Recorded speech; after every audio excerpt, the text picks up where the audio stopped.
brought home from the secondhand bookshop, and so here they are. The first two here are what I've exchanged or trade my 6 volumes Folio Society 1001 Nights, Arabian Nights for. And I know.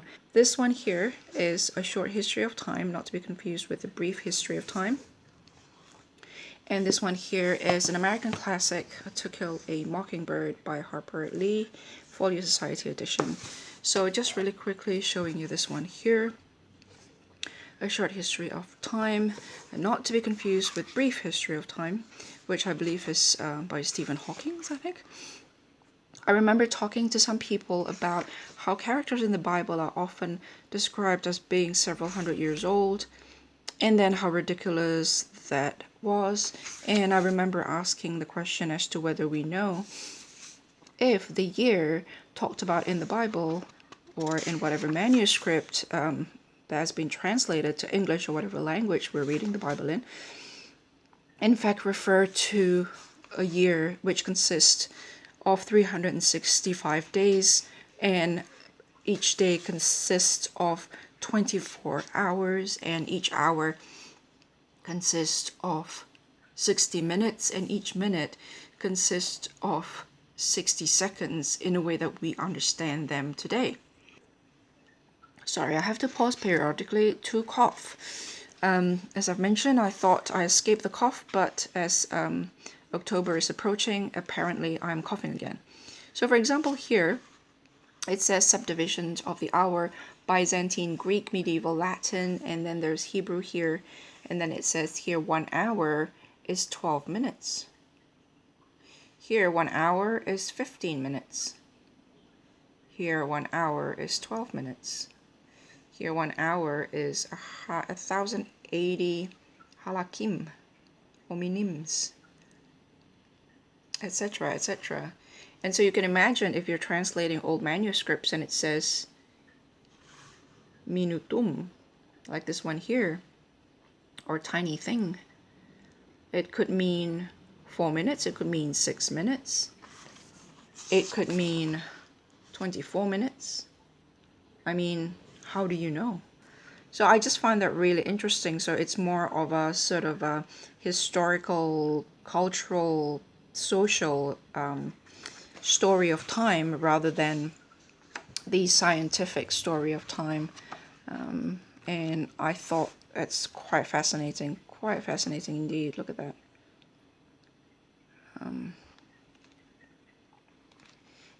And when people say, you know, the Bible say God created the world in 7 days, and I'm thinking, well, who says that one day is 24 hours? I mean, I don't know what day they're talking about, right? So that's that. And then the second book, of course, need no introduction, and I do understand that there's further discussion and debates about whether this is still the appropriate classic to be introduced to young people, every generations, or whether in the 21st century there need to be further questions and further discussions about it. This was written in 1960, and I believe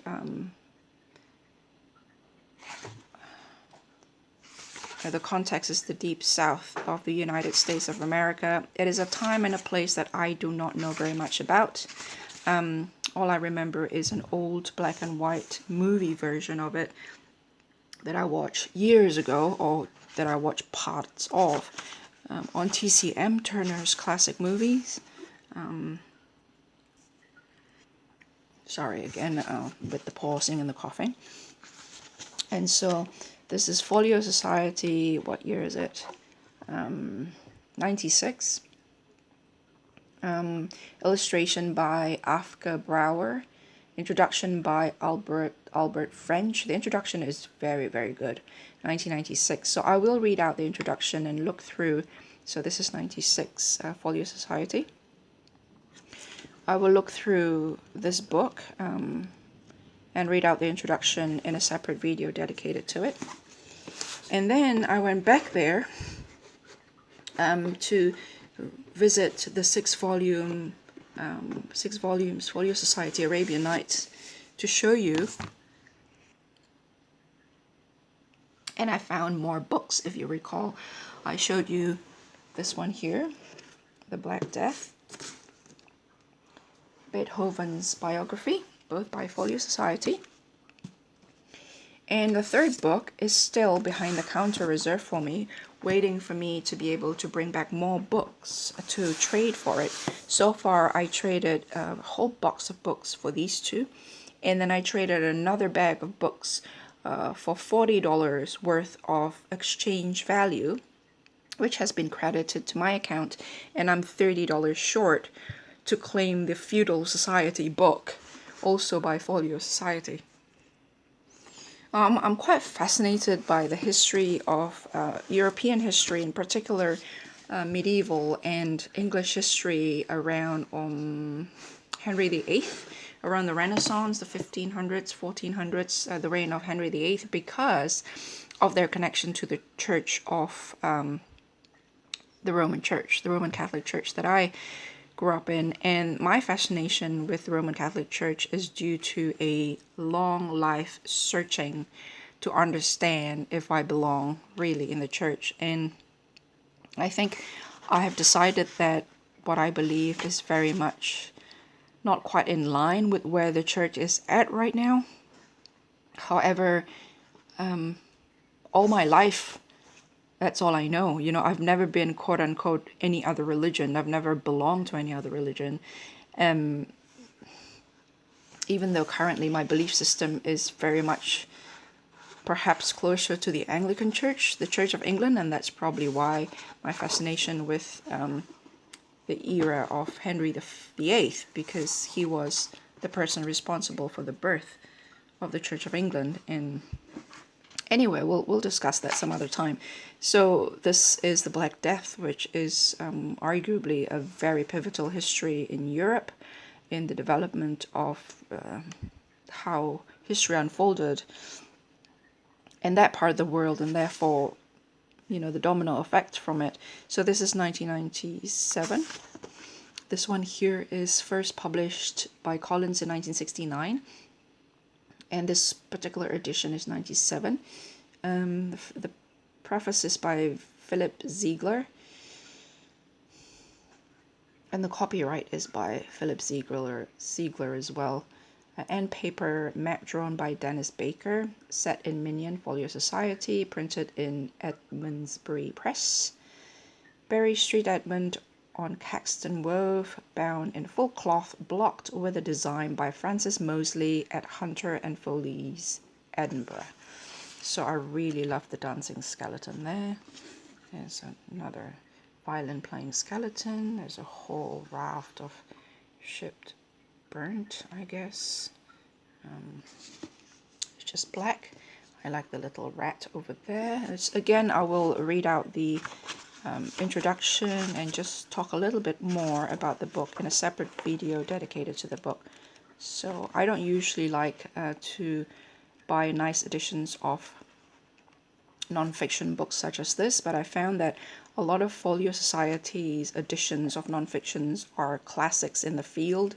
So like this one here is from 1968, and arguably they're not the most up-to-date textbook for, you know, to do research with or to study, but it would be one of the most pivotal work in the field, I suppose, if not academically, at least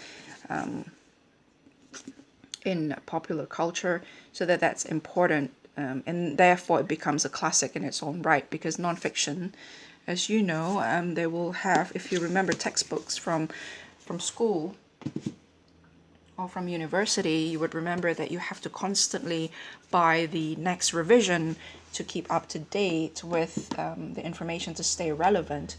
They need to incorporate up-to-date research and new information, etc. But these ones, like that one there, is a classic for its kind, for example, and like for this one here, Beethoven, it is a biography, and although this isn't the only biography of Beethoven, but this one is, I believe, a biography by a contemporary of his. That is not to say that a biography account from a contemporary is the most accurate or the most objective, but it is the most unique, I suppose, because of the confine of time within which they are writing from. Is the same. They occupy the same time space as the person they're writing about, and so it'd be quite different from reading a biography about, you know, historical figures from a point of view of a researcher in the 21st century. So for example, this particular book here is written by this guy here, Alexander Wheelock. I think you say Thayer or Taylor. This one is photographed in Bonn in 1890. And so this is, there's a sticker there, which is a detail of the previous owner. So I should have peeled that off before I filmed this. Alexander. So that's the guy there. And I am not normally intrigued by biographies of musicians, but especially musicians of this era. But I remember movies in the 90s, if you are old enough to remember this kind of movies in the 90s, with, I think, Gary Oldman, I think was the actor. I can't remember. It's called Immortal Beloved. And I remember being very taken by the title. And at the time, my English wasn't sufficiently complex to appreciate all the nuances of the movie, and I really would like to watch it again. But I know that they found a letter by Beethoven addressed to an immortal beloved, and nobody until today know who this immortal beloved is. And so the movie speculated as to who this might be. And also he's gone deaf. I think he went deaf. He became deaf, I think, before the end of his career, and he's a composer, musician. Can you imagine being deaf as a musician, as a composer? Also, in some conversation I saw online, I remember someone mentioning or claiming for musicians such as Beethoven.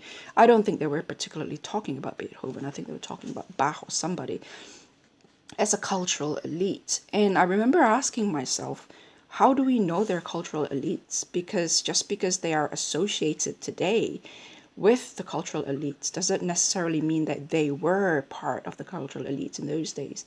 For example, physicians in the past, I mean, today they're considered to be a somewhat elite profession.